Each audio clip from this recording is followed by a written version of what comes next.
One has to be very careful. But it won't last much longer, that's the main thing. The war? My impression is that it's hardly started. The war as well, but I really meant our government. And people like the Gestapo. The damage they're doing terrifies me. They're gaining quite a reputation. That is exactly what I mean. Next thing, everyone will assume that every German is automatically a Nazi. One doesn't hear much about resistance to that. That doesn't mean that there isn't any. Believe me, the only thing that's keeping Hitler in power is the fact that there's a war on. Virtually the whole of the diplomatic corps, not that idiot Ribbentrop, of course. Almost all the generals, the more intelligent staff officers, well, all the intelligentsia. The one thing they want is to get rid of Hitler.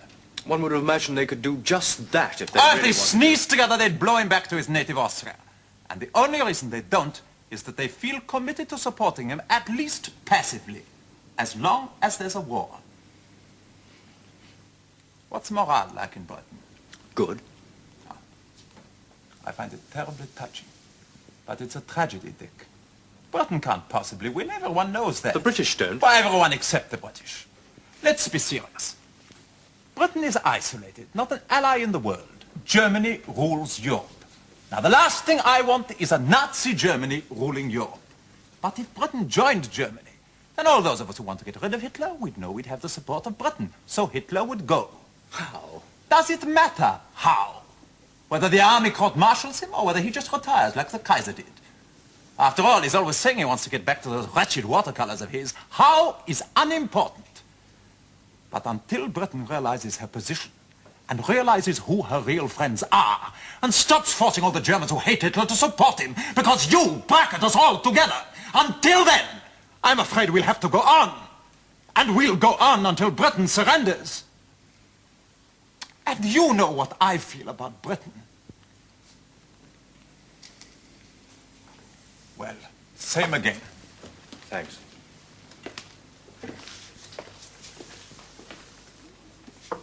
If it's all right with you, I've booked a private room at the Adlon for dinner. Why? Why the Adlon? Because it's the only decent hotel left in Europe. Or do you mean why a private room? Why anything? Friendship. But Dick, I also want to make a suggestion to you. Now, the Adlon restaurant, well, you know what it's like. One may find the next table occupied by the conductor of Berlin Philharmonic, or one may find it occupied by Goebbels or Dönitz. And what you have to suggest is... And I'd like it to remain confidential. You see, Dick, there are a number of us, with all modesty, rather important people, who appreciate that we have a unique chance to ensure peace forever by creating the only unchallengeable alliance the world has ever known. Cheers. Cheers. All it needs is that Britain make peace now when she has real strength to bargain from, rather than later when she's been broken. Then we'll have a united Europe, which is something that Charlemagne and the Romans never achieved. Protected by the most powerful navy on earth, your navy... I gathered which navy. And the British Empire protected by the most powerful army on earth. Yours? I didn't mean the Italians. I got the idea somewhere that all this was what Hitler wanted. Who knows what the Fuhrer wants? It varies from minute to minute. He, of course, would go. And the rest of the world? Who? The Russians?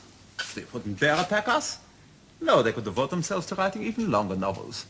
And to that agricultural research they're so interested in. Making one blade of grass grow where two grew before. And the Americans? Oh, I always find it terribly difficult to take the Americans seriously. They put all their most talented people into musical comedies. And all their natural comedians into politics. Well, I presume the Gestapo haven't ruined your appetite with excessive food? Not exactly. We might dine a little early then. Graf Eisenberg. Send on my car in 5 minutes. The caviar's very good. Now the benefit of our unholy alliance for the Russians. Or there are all the German dishes. You used to like them. It's a long time since I had caviar. I think I'll stay with the Bismarck herring. And the roast duckling with sauerkraut. Do you like truffles? What about the pork chops process? Whatever you say. Fine. And a bottle of claret, I think. Caviar for the gentleman, and the pork chops brassard. I am having the herring and the duckling. And a bottle of the Old Brion. Good sup. Will you have a salad? Bring us a bowl of Gemicht. I'm afraid the service isn't what it used to be. Most of the waiters got called up. Some of these are Poles. Curious place, Poland. Did you ever go there? No. It's more an emotional concept than a country. Now, if you'll forgive my brusqueness, I'd like to make a suggestion to you. I assume there was some other reason you invited me here, apart from old time's sake. Yes, business and pleasure. Prost. Prost.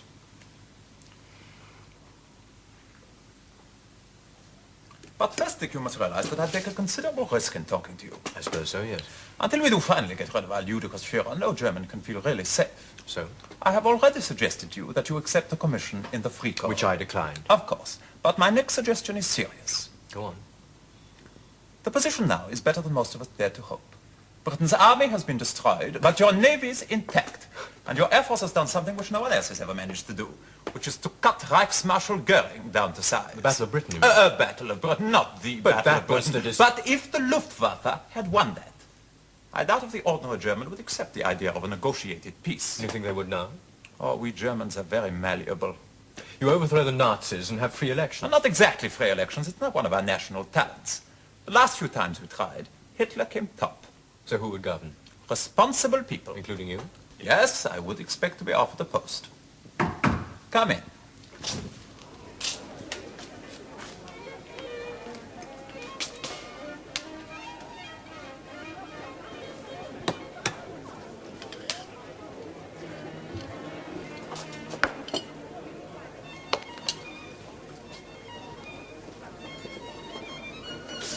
Please do start.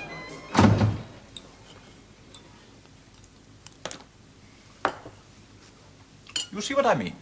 An alliance between Germany and England. Forever. The end of this absurd war between cousins. Britain's empire guaranteed by the German army. And who does Britain guarantee? Is Britain in a position to guarantee anything? The last place you guaranteed was Poland. No, it's quite simple. We have not natural frontiers. For almost all of German history, we have consisted of hundreds of little states. A man thought of himself as a Saxon or a Bavarian or whatever. And a long way after that as a German. We have had to fight 2 major wars to convince ourselves that we really existed. Where do I come into all this? In either Germany or England, there are, I think, very few people who want the war. In Germany, now that we've won, there are even fewer who want to continue a war. In England, I cannot believe that most people want to continue a pointless struggle just to flatter the egos of your elderly politicians. That doesn't sound like the country I left. We have our contacts in England. People that really matter. You have finished the caviar. Yes. Good. I want you to go to certain people whose names I will give you. People who may not know you, but who know me, and who knew your father. And explain that we are now ready to make peace with England, offering her equal partnership and the protection of her empire. And no more Nazis, of course. It is not an ungenerous offer, Dick. In return, England must ask for an armistice. You seriously think I would do all this? Oh, could? I'm a prisoner of war, remember? Indeed. And as a prisoner of war, it is your duty to try to escape. I could help. Come in.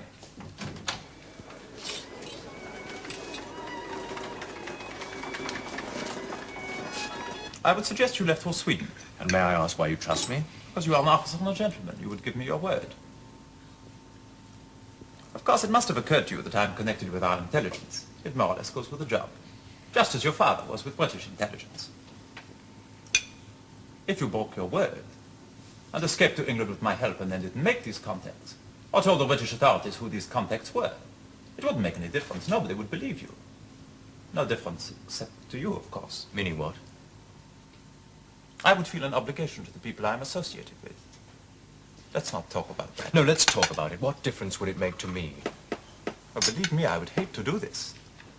But if the whole prospect of a peaceful and united Europe seemed to my colleagues in both our countries to have been put in danger, well, I would have in honor. I find this conversation most distasteful.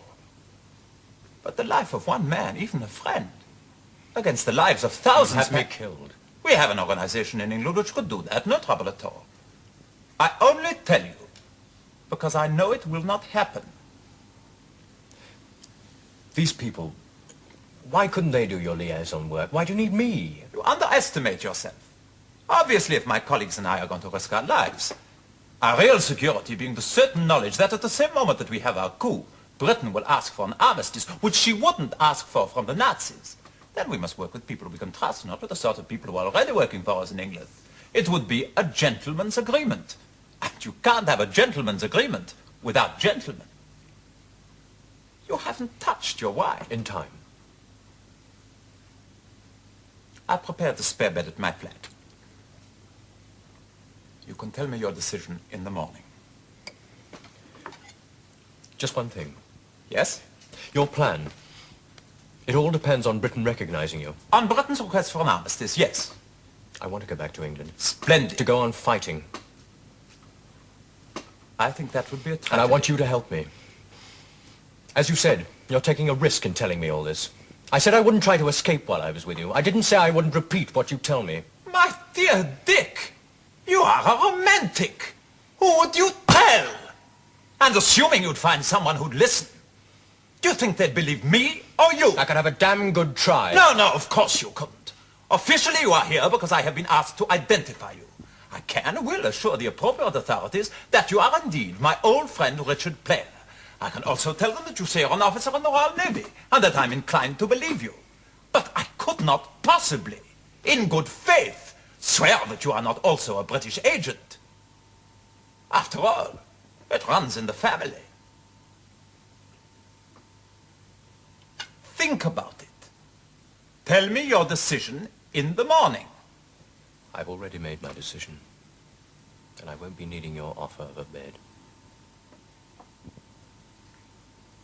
I wonder how many people you've just condemned to death. You see, sir, the Allies would have to choose between your word and mine. And as of this moment, I have every reason to believe that the British contingent is far more likely to support my interpretation of your conduct than your own. You must see, sir. Oh, I do see, Major. Very clearly. I knew you would, sir. As you must see that in view of what has just passed between us, I should hand you over to the SS. Perhaps you should. But it is understood between us that you would not dream of it. Why not? Because you have clearly incurred the displeasure of party headquarters over your leniency vis-à-vis the prisoners to attempt at this late stage to blacken the name of a highly connected party man like myself. Most unwise, sir. Have you finished? No, sir, I have not. I must say I find your innocence, shall one say, quite staggering. I could at this moment call in the Gestapo and offer proof of acts of betrayal on your part. I could even shoot you and swear it was in self-defense. You are merely saying that all moral standards are gone. I am saying this. As of this moment, for us, there is only naked survival, and you know it. You are debasing yourself and your country, Moan. I still believe there to be certain standards, rules, basic moral decencies. This is not yet the jungle. Where have you been for the last 12 years? We have been living in the depths of the jungle since 1933. All right, so you chose to blind yourself to everything around you, to the truth, to see only the rules. Well, now there are no rules, and there is nothing left for you to hang on to. Believe me, it will not be very long before your kind of German is the laughingstock of the world. And your kind of German? Will be needed, on that you may rely. By whom? By the victors, sir, by the victors. History will be the judge of that, Major.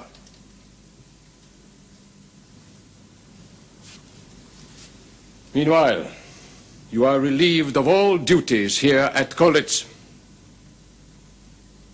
Sir, these polemical discussions serve no purpose. Allow me to be constructive. I have money in Switzerland, enough for two. There is still time. You may go. You still refuse to see the facts. Ullman! Sir. Major Moon is not well. Have him escorted to his quarters. You will take over all his duties until further notice.